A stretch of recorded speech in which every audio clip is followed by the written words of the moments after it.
Ei, tudo bem com você? Meu nome é Vinícius. Meu nome é Matheus. Meu nome é Giovanni. E o meu nome é Pedro. E hoje vamos falar um pouco sobre ecossistemas marinhos e suas zonas profundas. É bom lembrar que esse vídeo é uma introdução ao tema, com o objetivo de deixar você curioso e motivado com tantas coisas que podemos descobrir. Para saber mais, deixaremos bibliografias na descrição para vocês se aprofundarem mais. Vamos lá? Você sabia que os oceanos e os mares cobrem 70% do planeta e compõem 90% da biosfera? Isto é, o conjunto de todas as partes do planeta Terra onde existe ou pode existir vida. Além disso, você sabe diferenciar os oceanos e os mares? Os oceanos são profundos, ocupam grandes extensões e sempre têm livre circulação. Sua profundidade média de 3.300 metros e a maior conhecida é a de 11.000 metros, na Fossa das Marianas. Como exemplos, temos o Oceano Atlântico, que banha o Brasil, o Pacífico, onde se localiza a Fossa, e o Índico. Já os mares possuem profundidade média abaixo de 1.000 metros. São menores e delimitados, total ou parcialmente por continentes. A maioria dos mares faz parte dos oceanos. Existem três tipos principais de mares: os abertos, que possuem uma ampla ligação com os oceanos, os continentais, que possuem uma ligação muito restrita com os oceanos, e os fechados, que se ligam às águas oceânicas apenas indiretamente através de canais e rios. Existem dezenas de outros mares, mas nenhum no Brasil. Os mares e oceanos, eles apresentam um relevo submarino que ele acaba sendo peculiar com as seguintes feições. Primeiro, plataforma continental. Ela é definida como um prolongamento submerso dos continentes e ela tem uma profundidade que varia ali entre 10 e 500 metros. Ela é considerada uma área marinha de muita importância econômica por conta da função dos recursos biológicos e minerais. Agora, o talude continental. Ele é localizado na borda da plataforma continental e ele tem uma inclinação bem forte, com até 3.000 metros de profundidade. A bacia oceânica, ou planície abissal, elas representam a área entre os taludes continentais e eles têm uma profundidade que vai até mais ou menos 5.000 metros, né? As fossas abissais, elas constituem as regiões mais profundas do relevo submarino, e elas são compostas por depressões compridas e estreitas que têm profundidades que variam entre 7 quilômetros e 11.000 metros. As dorsais, elas são grandes cordilheiras centrais oceânicas e elas são compostas por montes e ilhas oceânicas. Geralmente apresentam profundidades entre 2 e 4 quilômetros. Ó, para ter uma noção da comparação entre os continentes e as fossas, olha a diferença entre a Fossa das Marianas e o Monte Everest. Mesmo tão profundo, no oceano a gente ainda consegue encontrar vida. Além disso, o grau de penetração da luz solar na coluna da água é usado para classificar as zonas do mar, com mais ou menos luminosidade. A zona eufótica é a camada de água que tem mais luz, possibilitando a ocorrência da fotossíntese. Ela vai até 80 metros de profundidade, mais ou menos. A zona disfótica é onde a luz é mais difusa por causa da dificuldade dela de penetrar na água.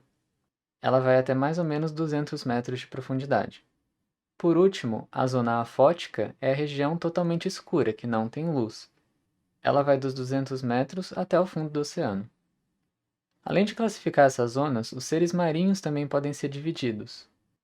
Os plânctons são seres flutuantes que são levados pela correnteza marítima. Eles se dividem em fitoplâncton, que são os produtores que fazem a fotossíntese, como as algas, e o zooplâncton, que são os consumidores, como larvas de peixe. O nécton é composto de animais que nadam livremente, como por exemplo os mais conhecidos peixes, tartarugas, golfinhos, enfim, os animais que a gente está mais acostumado. Por último, os bentos são seres que vivem fixos ou se arrastam e nadam próximos ao fundo do oceano. Exemplo deles são os corais, que a gente consegue ver nesse vídeo da esquerda, mas é interessante também destacar que na direita tem como ver como eles foram destruídos por redes de pesca e outros resíduos deixados na superfície que vão até o fundo do oceano. então nem lá eles estão imunes a isso. Então, além de serem o berço da vida na Terra e de reunirem uma infinidade de formas de vida, como a gente viu, que podem ser descobertas, estudadas e preservadas, os mares e oceanos são fundamentais para a vida no planeta, porque são os principais responsáveis pelo equilíbrio climático e por quase metade do oxigênio que é produzido. Agora, adentrando um pouco mais sobre ambientes abissais. Você sabia que eles representam a maior área da Terra? Ela compreende cerca de 60% da superfície do planeta. Áreas marinhas entre 2 e 6 mil metros de profundidade. Em geral, considera-se que a zona abissal começa na profundidade em que a temperatura da água desce a 4 graus Celsius. Devido às grandes profundidades, a pressão nesses ambientes é enorme, entre 200 e 600 atmosferas, obrigando os seres que aí vivem se especializem para poder suportar tamanha pressão elevada. Muitos animais que aí vivem podem se alimentar de uma chuva de material orgânico ou de animais mortos que caem da superfície, chamada de neve marinha. Muito importante para a cadeia alimentar profunda, conforme podemos ver na imagem, onde os golfinhos estão defecando. Esses animais que se alimentam da neve, por sua vez, atraem predadores que deles se alimentam. Ambientes especiais da zona abissal são as fontes hidrotermais, locais onde água, minerais, gases como metano e compostos como sulfeto de hidrogênio são expelidos através da crosta terrestre. A base da cadeia alimentar nessas fontes são bactérias quimiosintetizantes que oxidam o sulfeto de hidrogênio e outras substâncias, formando matéria orgânica. Essas bactérias podem também viver associadas a vermes e moluscos bivalves e realizam um papel equivalente ao da fotossíntese das algas em águas rasas. A biomassa nessas fontes pode ser de 500 a 1000 vezes maior que no fundo do mar adjacente, sendo comparável a de áreas mais ricas dos oceanos.